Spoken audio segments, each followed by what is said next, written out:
Welcome back clean news. चलिए देखते हैं मध्य प्रदेश की 25 फटाफट बड़ी खबरों को। इससे पहले आप एमपी के किस जिले से न्यूज को देख रहे हैं हमें कमेंट बॉक्स में जरूर बताइए। साथ ही डेली अपडेट रहने के लिए चैनल को सब्सक्राइब कर बेल आइकन को दबाना बिल्कुल ना भूलें। आज का लाइक एम 3000 है, उम्मीद करते हैं कि आप इसे पूरा करेंगे।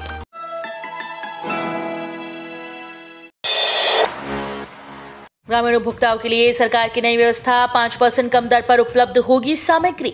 मध्य प्रदेश में ग्रामीण उपभोक्ताओं के लिए सरकार ने व्यवस्था की है। दरअसल अपनी जरूरत के सामान लेने के लिए शहर नहीं जाना होगा। मध्य प्रदेश के ग्रामीण इलाकों में उचित मूल्य पर राशन की दुकानों पर सरकार आवश्यक सामग्री उपलब्ध करवाएगी। सामग्री की कीमत 5% कम दर पर उपलब्ध करवाई जाएगी। दरअसल इसके लिए सहकारिता विभाग की सहकारी समिति द्वारा तैयारी पूरी कर ली गई है। घुमक्कड़, अर्ध घुमक्कड़ जनजाति के विद्यार्थियों को आगे लाएगी सरकार, शासन जमा करेगा फीस। जनजाति और आदिवासियों के विकास और उत्थान को लेकर प्रदेश सरकार ने कई योजनाएं शुरू की हैं। अब इन समाज के छात्र छात्राओं को समाज के मुख्य धार में लाने पर जोर दिया जा रहा है। मुख्यमंत्री शिवराज सिंह चौहान ने 3 महीने पहले विमुक्त घुमक्कड़ व अर्ध घुमक्कड़ जनजाति के बच्चों की शिक्षा का खर्च उठाने का फैसला किया है। अब देवी अहिल्या विश्वविद्यालय के दायरे में आने वाले कॉलेजेस को इन विद्यार्थियों की पहचान करना है। आईसीएआर की रैंकिंग में 3 पायदान ऊपर आया जबलपुर का वेटरनरी विश्वविद्यालय। भारतीय कृषि अनुसंधान परिषद ने देश के कृषि और वेटरनरी विश्वविद्यालय की रैंकिंग जारी कर दी। ये रैंकिंग कृषि और वेटरनरी विश्वविद्यालय की शिक्षा, अनुसंधान, प्रसार से लेकर वहां मौजूद सुविधा और अधोसंरचना को परखने के बाद जारी की है, जिसमें इस बार प्रदेश के 1 वेटरनरी और 2 कृषि विश्वविद्यालय को शामिल किया गया। आईसीएआर की रैंकिंग में वेटरनरी विश्वविद्यालय पिछले साल की तुलना में 3 पायदान ऊपर आया। वहीं जबलपुर कृषि विश्वविद्यालय और ग्वालियर कृषि विश्वविद्यालय की रैंकिंग बिगड़ी है। ग्वालियर कलेक्टर ने किया जिले की ऋण संभाव्यता योजना बुकलेट का विमोचन। नाबार्ड द्वारा वर्ष 2022-23 के लिए बैंकों के लिए 8,521 करोड़ रुपए ऋण संभाव्यता का आकलन किया गया, जो पिछले वर्ष से करीब 11% अधिक है। बाल भवन में बैंकर्स की जिला स्तरीय सलाहकार समिति की बैठक आयोजित की गई। इसमें कलेक्टर कौशलेंद्र विक्रम सिंह ने जिले की ऋण संभाव्यता योजना बुकलेट का विमोचन किया। इस ऋण संभाव्यता में कृषि क्षेत्र के लिए 5,068 करोड़ रुपए, एमएसएमई के लिए 2,213 करोड़ और अन्य प्राथमिकता के लिए 1,239 करोड़ रुपए का आकलन किया गया है। यूजीपीजी छात्रों के लिए राहत भरी खबर, 10 दिसंबर तक कर सकेंगे आवेदन। मध्य प्रदेश के सरकारी और निजी कॉलेजेस में प्रवेश की प्रक्रिया पूरी हो चुकी है। प्रदेश के कुल 1300 से अधिक कॉलेजेस में करीबन 6.5 लाख छात्रों ने प्रवेश लिया है। वहीं छात्रों के प्रवेश के साथ ही दस्तावेज सत्यापन की प्रक्रिया को भी पूरा कर लिया गया। वहीं अपने कोर्स के लिए आवेदन करने की अंतिम तिथि 10 दिसंबर तक निर्धारित की है। इस मामले में उच्च शिक्षा विभाग का कहना है कि छात्र मेन और अतिरिक्त विषय में बदलाव कर सकते हैं। करंट से मृत्यु होने पर 4 लाख रुपए की सहायता स्वीकृत। मुख्यमंत्री कृषक जीवन कल्याण योजना अंतर्गत कृषि कार्य के दौरान दुर्घटना में किसान की मृत्यु होने या घायल होने पर किसान के परिवारों को आर्थिक सहायता देने का प्रावधान है। इस योजना के तहत कलेक्टर गौतम सिंह ने जिले के व्यक्ति की करंट से मृत्यु होने से उनके स्वजन को 4 लाख रुपए की सहायता मंजूर की। नवीन प्राविधानों के तहत निवासी बेटी खेड़ी तहसील सीतामऊ के संजू की सिंचाई करते समय करंट लगने से मृत्यु हो जाने के कारण उनके निकटतम वारिस पिता राजेश पुत्र मांगीलाल को 4 लाख रुपए की आर्थिक सहायता स्वीकृत की गई। इन पदों पर निकली है भर्ती, 30 लाख तक सैलरी, जल्द करें अप्लाई। मध्य प्रदेश में सरकारी नौकरी पाने का सुनहरा मौका है। मध्य प्रदेश सरकार के विज्ञान और प्रौद्योगिकी विभाग के अंतर्गत आने वाले राज्य इलेक्ट्रॉनिक्स विकास निगम लिमिटेड ने सॉफ्टवेयर आईटी प्रोफेशनल्स की भर्ती निकाली है। आवेदन की प्रक्रिया 1 दिसंबर से शुरू हो चुकी है और लास्ट डेट 10 दिसंबर 2021 है। एमपीएससीडीसी में सॉफ्टवेयर प्रोफेशनल भर्ती के लिए इच्छुक उम्मीदवार कंपनी की वेबसाइट पर जाकर ऑनलाइन आवेदन कर सकते हैं। मध्य प्रदेश में फिर बादल छाने के आसार, जाने पूरे हफ्ते का हाल। जबलपुर स्थानीय मौसम विभाग की माने तो बंगाल की खाड़ी में कन्या चक्रवात बन रहा है। एक नए पश्चिम विक्षोभ के असर से 2 दिन बाद फिर बादल छाने और कहीं कहीं हल्की बारिश की संभावना है। वहीं तापमान में उतार चढ़ाव के आने वाले दिनों में कड़ाके की ठंड पड़ने के आसार हैं। वर्तमान में ऊपरी हवा की सतह में हवाओं का रुख पूर्वी व दक्षिणी पूर्वी बना हुआ है।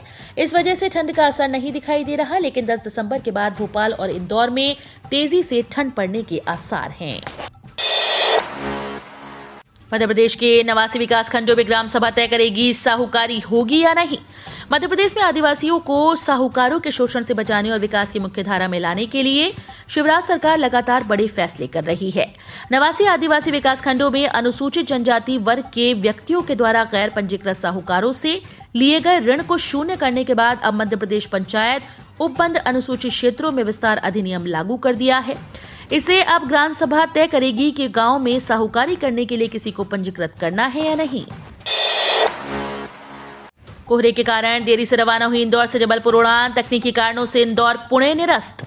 जबलपुर में रविवार सुबह कोहरा छाने से इंदौर से जाने वाली उड़ान 1.25 घंटे देरी से रवाना हुई। वहीं पुणे उड़ान को तकनीकी कारणों से निरस्त कर दिया गया। इस कारण यात्रियों को परेशानी का सामना करना पड़ा। विमानतल प्रबंधन के मुताबिक इंडिगो की उड़ान 6E7316 सुबह 6:20 पर इंदौर से जबलपुर रवाना होती है और 7:55 पर वहां पहुंचती है।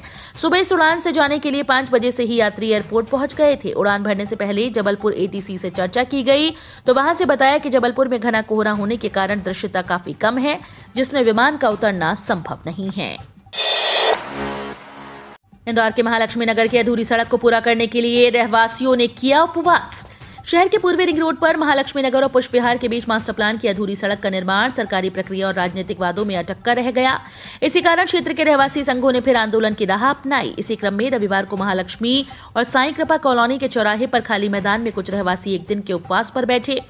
विभिन्न रहवासी संघों की ओर से संदीप जोशी, राजेश तोमर, रमेश पाटिल और निर्भय सिंह यदुवंशी एक दिन के उपवास पर बैठे। अब नहीं चलेंगे मुगलकाल के लफ्ज, पुलिस की डिक्शनरी से उर्दू हटाएगी शिवराज सरकार। मुख्यमंत्री शिवराज सिंह की सलाह के बाद गृह मंत्री नरोत्तम मिश्रा ने मध्य प्रदेश पुलिस की डिक्शनरी से उर्दू और फारसी शब्द हटाने का आदेश दिया। गृह मंत्री ने कहा कि ऐसे शब्द जो प्रचलन में नहीं है और रिफ्यूजी टाइप के हैं, उन्हें अन्य राज्यों की तरह यहां भी बदलने की प्रक्रिया शुरू की जाएगी। ब्रिटिश काल से ही पुलिस के द्वारा उर्दू और फारसी शब्द का प्रयोग किया जाता है। मध्य प्रदेश सरकार के इस आदेश के बाद करीब 350 उर्दू और फारसी शब्द पुलिस की डिक्शनरी से गायब हो जाएंगे। मध्य प्रदेश की राजनीति, दिग्विजय सिंह और ज्योतिरादित्य सिंधिया ने एक दूसरे के खिलाफ खोला मोर्चा। मध्य प्रदेश में कांग्रेस की सरकार जाने के बाद से जो लड़ाई अब तक पर्दे के पीछे चल रही थी, वो अब खुलकर सामने आ गई। भाजपा के वरिष्ठ नेता और केंद्रीय मंत्री ज्योतिरादित्य सिंधिया और कांग्रेस के वरिष्ठ नेता दिग्विजय सिंह ने एक दूसरे के खिलाफ सीधा मोर्चा खोल दिया। पहली बार दिग्विजय सिंह के गढ़ राघोगढ़ पहुंचकर सिंधिया ने उनके कट्टर समर्थक पूर्व विधायक स्वर्गीय मूल सिंह के बेटे हीरेंद्र सिंह को भाजपा की सदस्यता दिलाकर इरादे साफ कर दिए। गैर दलीय आधार के बावजूद मध्य प्रदेश पंचायत चुनाव में पूरी ताकत लगाएगी भाजपा और कांग्रेस। पंचायत चुनाव भले ही गैर दलीय आधार पर होते हैं, लेकिन इसमें भाजपा और कांग्रेस की पूरी ताकत लगेगी। दरअसल 2 साल के भीतर विधानसभा चुनाव होने वाले हैं। प्रदेश कांग्रेस अध्यक्ष कमलनाथ ने सभी जिला अध्यक्ष और जिला प्रभारियों को आपसी समन्वय बनाकर पंचायत चुनाव में पूरी दमखम के साथ उतारने का निर्देश दिया। वहीं मुख्यमंत्री शिवराज सिंह चौहान सभी मंत्रियों के प्रभार के जिले में चुनाव की तैयारियों के लिए कह चुके हैं। मध्य प्रदेश में पंचायत चुनाव के कारण हटाए जाएंगे 3 साल से एक स्थान पर पदस्थ अधिकारी। पंचायत चुनाव की घोषणा हो चुकी है। अब निर्वाचन क्षेत्रों में 3 साल से पदस्थ अधिकारी हटाई जाएंगी। चुनाव की निष्पक्षता के लिए राज्य निर्वाचन आयोग ने गृह और राज्य विभाग को कार्रवाई कर प्रतिवेदन देने के निर्देश दिए। गृह विभाग कुछ पुलिस अधिकारियों का स्थानांतरण कर चुका है। आयोग के सचिव BS जामोद ने बताया कि शासन से उन अधिकारियों को स्थानांतरित करने के लिए कहा गया जो सीधे चुनाव प्रक्रिया से जुड़े होते हैं। ट्रेन में बिना टिकट यात्रा करने वाले हो जाएं सावधान, रेलवे चला रहा है विशेष अभियान। कोरोना की पहली लहर के दौरान ही ट्रेन का परिचालन पूरी तरह से रोक दिया गया था। इस दौरान लोगों को काफी परेशानी हुई, लेकिन दूसरी लहर जैसे तैसे धीमी पड़ गई। भारतीय रेलवे ने ट्रेन का परिचालन शुरू कर दिया। हाल ही में रेलवे ने ट्रेन से कोविड-19 स्पेशल ट्रेन का टैग भी हटा लिया, लेकिन ट्रेन का परिचालन शुरू होने के बाद बिना टिकट सफर करने वाले यात्रियों की भी काफी भरमार हो गई। इसको ध्यान में देखते हुए अब रेलवे बिना टिकट यात्रा करने वालों के खिलाफ अभियान चला रहा है। इसी कड़ी में पूर्व मध्य रेल के अंतर्गत आने वाले सभी 5 मंडलों में चेकिंग ड्राइव चलाया जा रहा है। डॉक्टर का दावा, डेल्टा की तुलना में 32 गुना तेज है ओमिक्रॉन। दक्षिण अफ्रीका के देशों में पाया गया कोरोना का नया वेरिएंट ओमिक्रॉन की संक्रमण दर डेल्टा वेरिएंट की तुलना में 32 गुना तेज पाई गई। कर्नाटक में इसके केस जरूर देखे गए, लेकिन इससे कोई गंभीर हालत में नहीं पहुंचा। यदि भारत पाक सीमा में तैनात सैनिकों की तरह सतर्क निगाहें रखी जाएं, तो बड़ों के साथ बच्चों को भी बचाया जा सकता है। ये बात नागपुर के प्रसिद्ध शिशु रोग विशेषज्ञ डॉक्टर उदय बोधनकर ने बातचीत में कही। 10वीं पास के लिए नौकरी का अच्छा मौका, 21,700 से 92,300 रुपए तक मिलेगी सैलरी। सरकारी नौकरी की राह देख रहे प्रदेश के युवाओं के लिए अच्छी खबर है। बॉर्डर सिक्योरिटी फोर्स ने 72 पदों पर भर्ती निकाली। इन पदों के लिए 10वीं पास अभ्यर्थी आवेदन दे सकते हैं। आवेदन की अंतिम तारीख 29 दिसंबर है। जिन पदों के लिए भर्ती निकाली गई है उसमें assistant sub inspector, head constable और कांस्टेबल शामिल हैं। अभ्यर्थियों का चयन लिखित परीक्षा, फिजिकल परीक्षा और मेडिकल टेस्ट के आधार पर किया जाएगा। कॉलेज में विद्यार्थियों से अवैध वसूली, यूनिवर्सिटी का फीस स्ट्रक्चर कम, कॉलेज वसूल रहा अधिक फीस। शासकीय रामचंद्र विश्वनाथ महाविद्यालय मनासा में कॉलेज प्राचार्य की बड़ी लापरवाही सामने आई है। भले राशि नाममात्र की रही हो, लेकिन विक्रम विश्वविद्यालय उज्जैन के निर्देश के अनुसार प्रत्येक विद्यार्थी से अधिक राशि ऑनलाइन जमा कराई गई।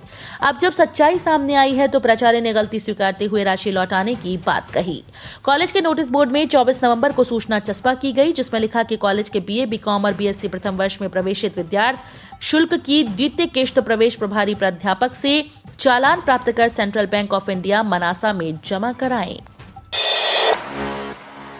अमेरिकन एयरलाइंस और इंडिगो में डील, मार्च 2022 तक कोड शेयर लागू होने की उम्मीद। अमेरिकन एयरलाइंस ने सितंबर महीने में घोषणा की थी कि उसने विमानन कंपनी इंडिगो के साथ कोड शेयर समझौता किया, लेकिन इस समझौते को अंतिम रूप तब मिलेगा जब अमेरिकी सरकार की मंजूरी मिलेगी। इसी कड़ी में अब अमेरिकन एयरलाइंस सरकार से आवश्यक मंजूरी प्राप्त करने की प्रक्रिया में है और इस समझौते के मार्च 2022 तक लागू हो जाने की उम्मीद है। अमेरिकन कंपनी के एक सीनियर अधिकारी ने बताया कि सितंबर में हुए कोड शेयर समझौते के मुताबिक अमेरिकी कंपनी को 29 मार्गों पर भारतीय कंपनी की उड़ानों की सीट्स को अपनी वितरण प्रणाली पर बेचने की अनुमति होगी। एटीएम से पैसा निकालना होगा महंगा, अब लिमिट से ज्यादा निकालने पर लगेगा इतना ज्यादा चार्ज। अब कैश निकालना महंगा हो रहा है। ग्राहकों की एटीएम से निर्धारित सीमा से ज्यादा पैसे निकालने पर बैंक चार्ज लेगा। एक्सिस बैंक या अन्य आरबीआई के दिशा निर्देशों के अनुसार अगले महीने यानी साल 2022 से एटीएम से कैश निकालना महंगा हो जाएगा। जी हां, अब कैश निकालना और भी महंगा होने जा रहा है। ग्राहक के एटीएम से निर्धारित सीमा से ज्यादा पैसे निकालने पर बैंक चार्ज लगा सकते हैं। आरबीआई के दिशा निर्देश के अनुसार एक्सिस बैंक या अन्य बैंक की एटीएम में मुफ्त सीमा से अधिक के वित्तीय लेन देन पर 21 रुपए और जीएसटी लगेगा। ये संशोधित दरें 1 जनवरी 2022 से प्रभावी होंगी।